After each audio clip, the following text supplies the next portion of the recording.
Wow, ternyata nih ya Sobat Maku, kalau pertama tadi datang ke sini lihat mbak-mbaknya lagi canting, bayangan Citra cuman mencanting gampang. Ternyata pas lagi nyobain, tidak semudah yang Citra bayangkan ya. Kalau Sobat Maku lihat mungkin di sini ya mbak-mbaknya ini lagi mencanting. Mbak, belajar mencanting sudah berapa lama, Mbak? SMK udah jurusan tekstil. Dari SMK. Oh, dari SMK. Mbaknya? Baru-baru ini. Kalau mbaknya? Sama ya, tapi hasilnya nanti Sobat Maku bisa bandingin ya, yang sudah profesional dengan punya saya yang cuma begini-begini aja, nggak ada motif-motifnya sama sekali seperti itu. Nah, kalau Sobat Maku penasaran saya di mana sih? Hari ini saya akan ngobrol-ngobrol sama pemilik batik Lembayung. Jadi ada Pak Kristiawan ya. Jadi dalam proses pembuatan batik itu memang tidak hanya mencanting saja ya yang sulit ya. Masih ada hal-hal lainnya seperti bikin pola, konsep, dan juga lain sebagainya ya. Sekarang saya akan ngobrol sama pemiliknya langsung karena sudah ditunggu tuh di sana ya. Jadi saya mau geser ke sana dulu. Mbak, makasih banyak ya. Saya mau geser dulu ke sana ya. Kita pindah yuk.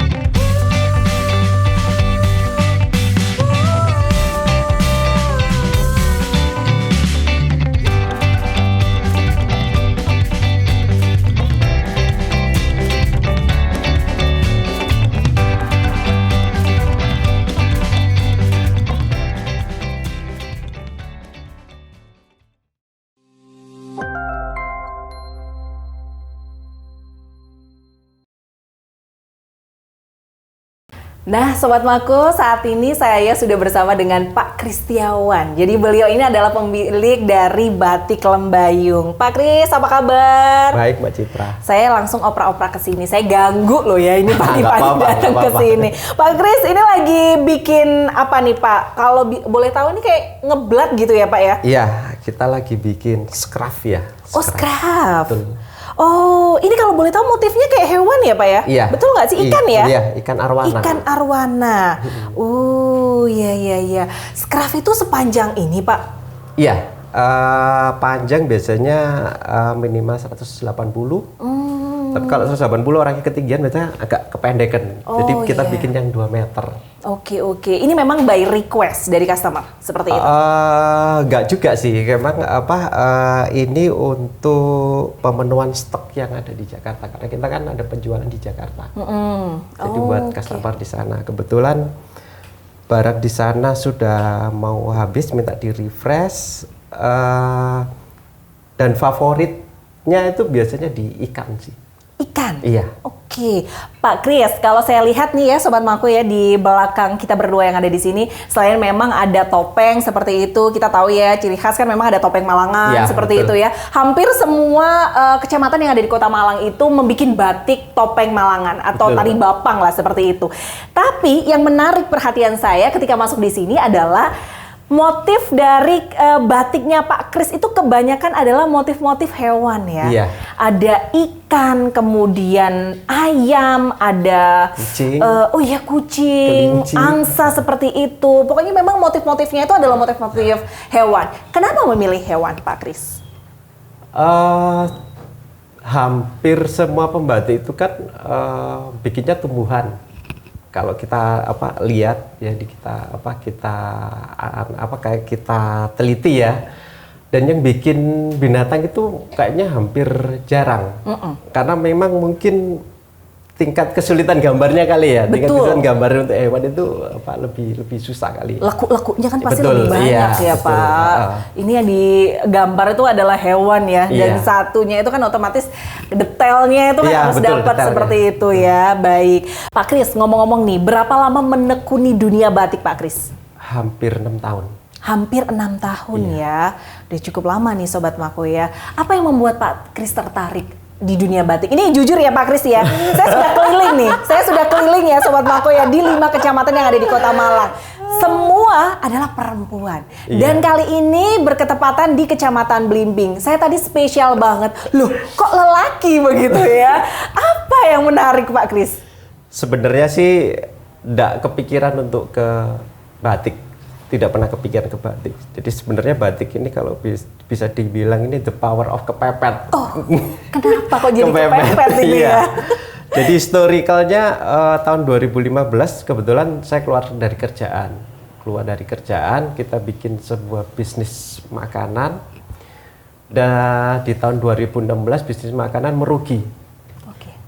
Merugi dan ya sudah collab gitu ya. Lah kebetulan kita ada sisa tabungan itu cuma 1 juta. Nah, kebetulan istri saya ngasih inspirasi gimana kalau kita batik. Saya pikir batik apakah bisa buat hidup gitu ya. Kok kayaknya susah banget ya. Terus akhirnya udahlah kita coba. Saya belajar klasik, saya gambar ternyata susah juga gitu loh. Karena saya nggak tahu harus mulai dari mana dulu. Pada akhirnya dengan uang 1 juta itu saya berpikir gimana kalau kursus saja dulu gitu loh. Lah kebetulan waktu itu posisi kita ada di Sidoarjo. Jadi awal-awal di Sidoarjo di 2017 ya berarti maksudnya 2017. Saya nyari kursusan kebetulan waktu itu di Surabaya. Dan cukup mahal 2 meter 3 hari itu 500.000. Dari 1 juta dikurangi 500.000 ya. Otomatis buat beli bahan 500.000. Habis. Buat makan habis enggak. Betul. Dari situ akhirnya kita mikir di mana nih ya. Oh ya sudah, kita belajar sendiri. Jadi kita belajar, satu kita lihat dari YouTube. Yang kedua saya lihat dari skripsi mahasiswa isi Jogja, isi Solo ya. Itu kita lihat caranya bagaimana, pewarnaannya bagaimana, kita coba. Jadi hampir setahun itu kita trial and error. Jadi prosesnya belajar, tapi harus terjual juga. Betul. Nah, masih ingat waktu itu kita jual masih di harga 165.000.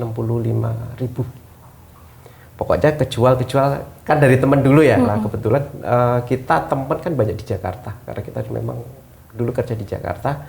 Kita jual di teman, laku, ternyata banyak yang tertarik. Ini unik ya. Di tahun 2018 ada seorang teman beli produk kita waktu itu.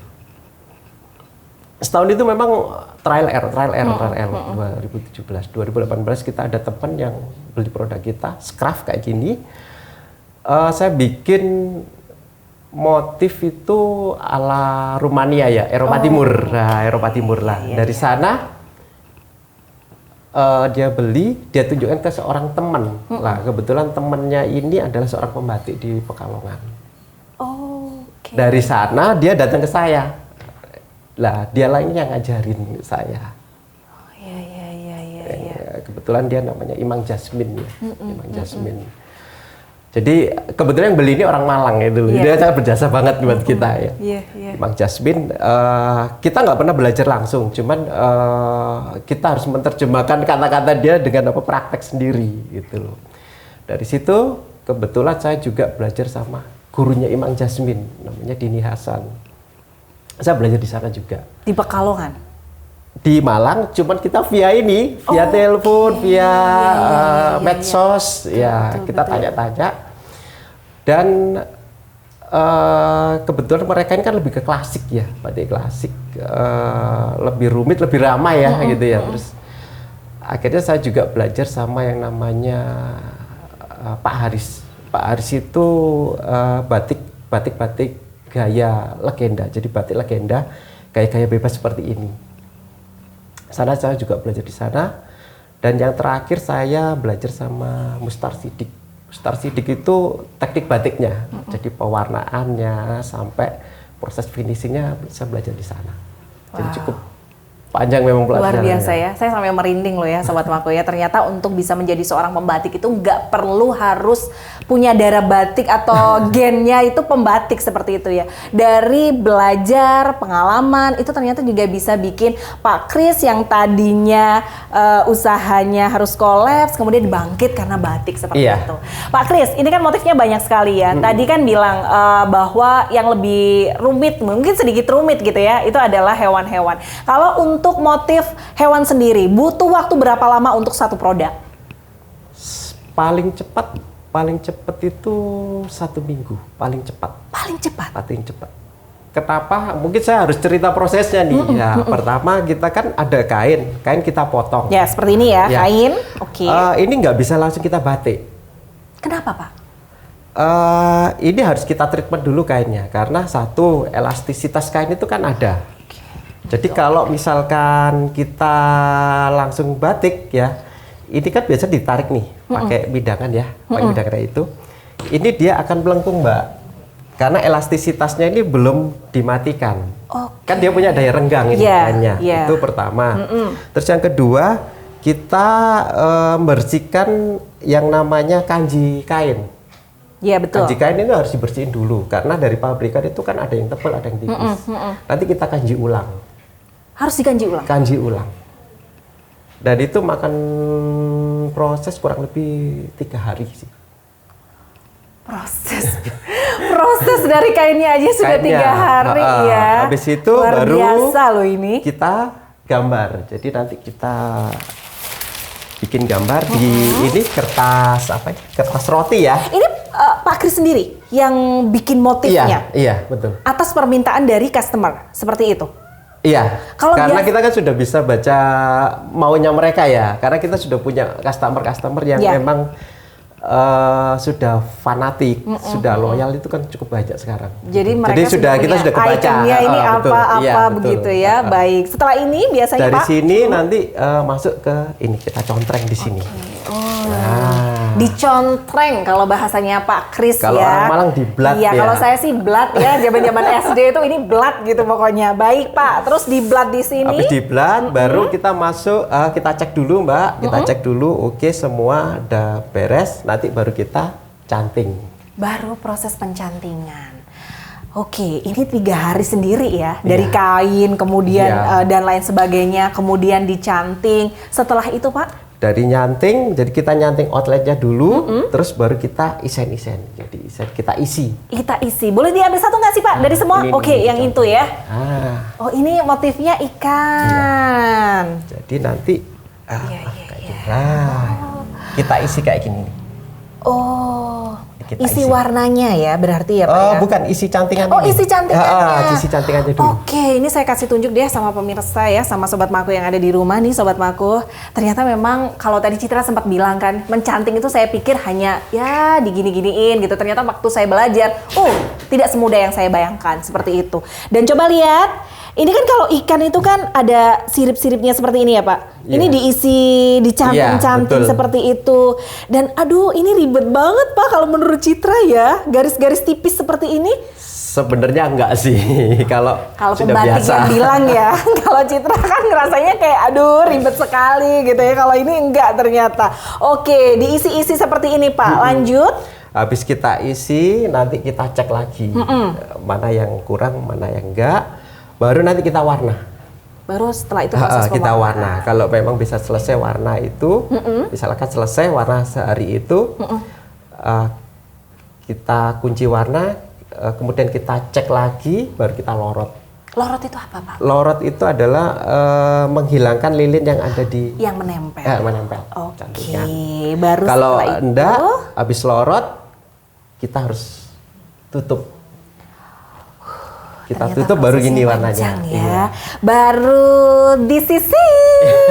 Inilah jadinya ya Sobat Maku ya. Jadi ini nggak semudah yang kita bayangkan ya. Makanya tadi Pak Kris bilang waktu yang paling cepat dalam satu produk aja bisa butuh waktu 1 minggu ya Pak Kris ya. Wow, ini lumayan loh ya, 1 minggu loh hanya bikin satu produk aja.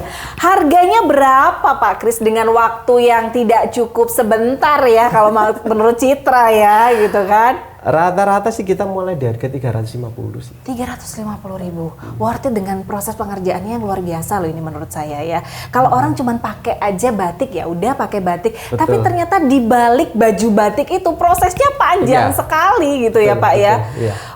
Oke. Pak, sejauh ini pemasarannya sudah kemana aja Pak batiknya Pak Kris? Kita mayoritas di Jakarta.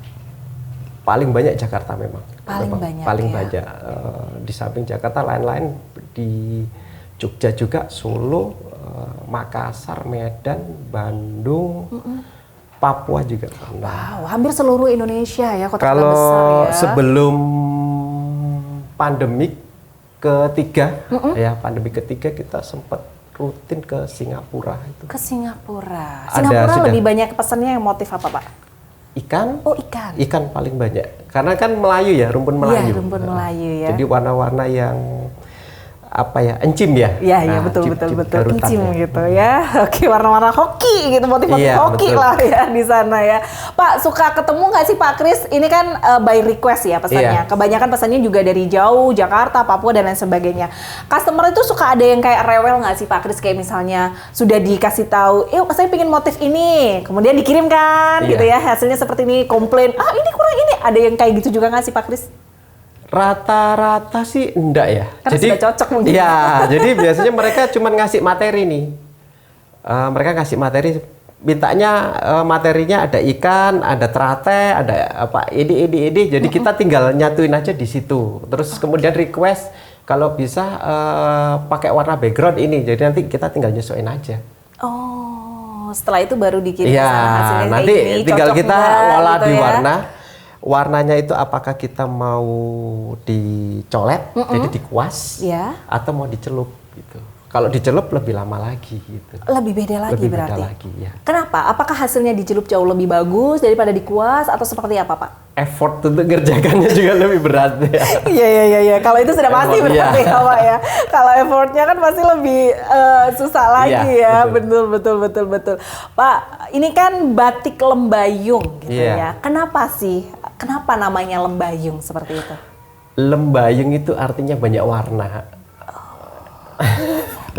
Jadi kenapa lembayung artinya adalah banyak, Banyak warna warna, ya. iya. Baik. Ini kalau saya lihat kan memang apa ya Sobat Mangetko ya, kan kalau zaman dulu tuh kan ada lagu-lagu ya kayak lembayung, teduh-teduh gitu ya. Sama Iya. melihat Pak Kris itu kan orangnya juga teduh gitu ya. Sedikit informasi ternyata backgroundnya Pak Kris itu adalah seorang psikolog, betul seperti itu ya Iya. Pak Kris ya. Jadi mungkin nyambungnya di situ kali ya. Pembatik itu kan harus telaten ya Iya. kan Pak, harus dengan penuh perasaan seperti itu ya. Oke, Pak, sejauh ini kendala yang dihadapi Pak Kris selama terjun di dunia batik dengan customer yang berbeda-beda apa sih Pak? Sebenarnya kendalanya sih tenaga ya. Tenaga yang bisa mencanting stabil. Stabil itu artinya gini Mbak, Tidak stabil, putus-putus. Tidak putus, tidak besar kecil, itu yang agak susah ya. Paling enggak kita harus memang investasi waktu ke mereka gitu. Gitu aja sih. Kalau yang lain-lain demand-nya jadi permintaannya cukup besar, tapi kita untuk memenuhi itu masih keteter. Bahkan mereka harus mau ngantri. Dulu ada yang sampai ngantri 3 bulan aja masih mau mereka.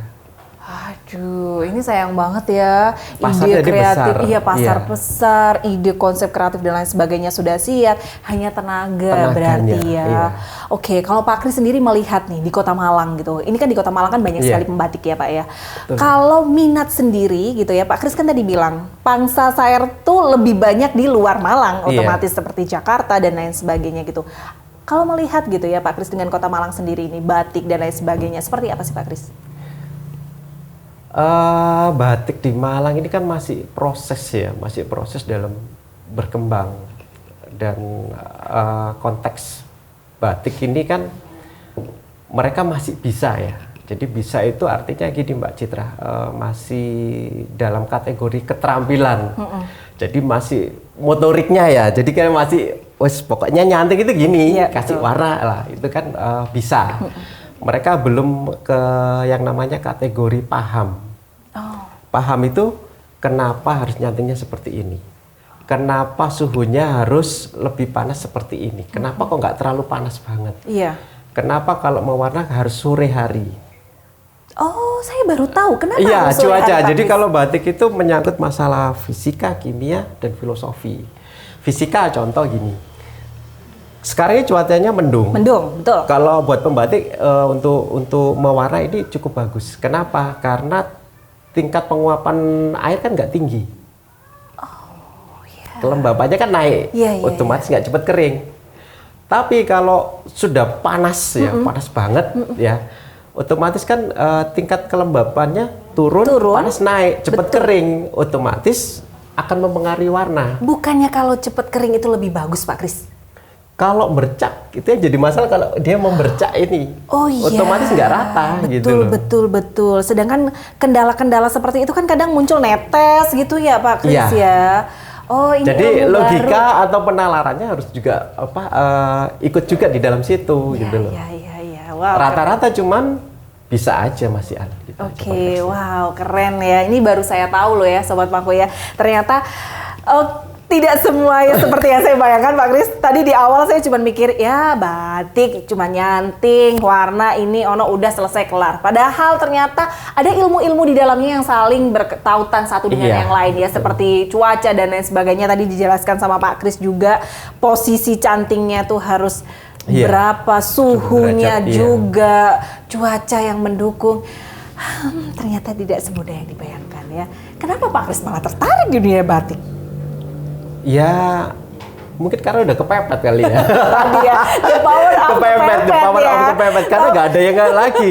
Awalnya sih ya nolak ya, 1 tahun, 2 tahun nolak. Tapi ya akhirnya kita ngikut harus lama-lama ya terkondisi juga gitu. Iya. Tapi luar biasa loh Pak Kris ya.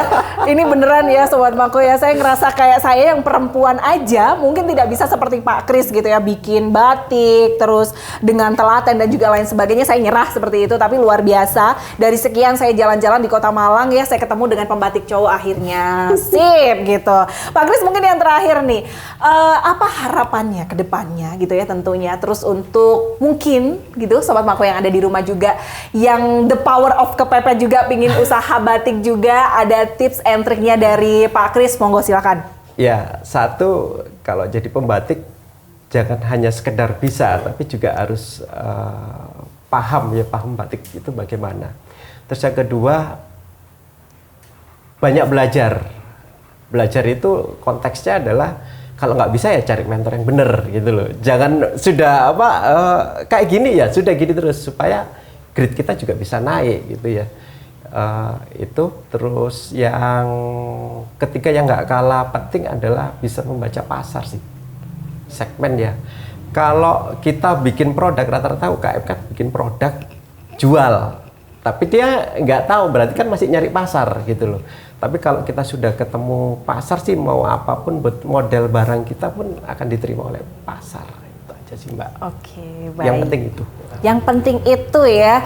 Oke deh kalau gitu. Oh mungkin yang terakhir Pak Kris, ini mungkin Sobat Mako yang ada di rumah ya, pengen tahu kalau pengen beli gitu ya produknya Pak Kris. Ini kan memang motifnya motif-motif andalannya itu adalah hewan seperti itu. Harus kemana sih Pak Kris? Kita punya rumah produksi ya di Jalan Danau Maninjo Barat, Blok B3 A38. Sawu Jajar. Media sosialnya mungkin Pak? Bisa lihat di Lembayung Batik Tulis. Lembayung IG ya, Batik Instagram. Tulis untuk Instagram atau media sosialnya ya. Jadi silahkan gitu ya. Kalau misalnya mau belajar di sini boleh nggak sih Pak Kris gitu? Boleh, kita terbuka banget. Oh itu loh, dikasih kesempatan ya Sobat Mako ya yang pengen belajar membatik nih, boleh datang ke tempatnya Pak Kris deh kalau gitu ya.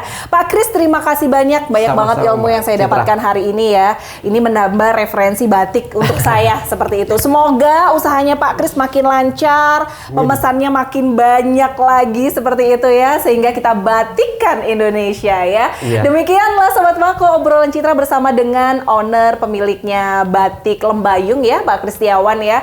Sampai jumpa lagi, kita ketemu di lain kesempatan dengan narasumber dan juga tema yang berbeda. Sampai jumpa.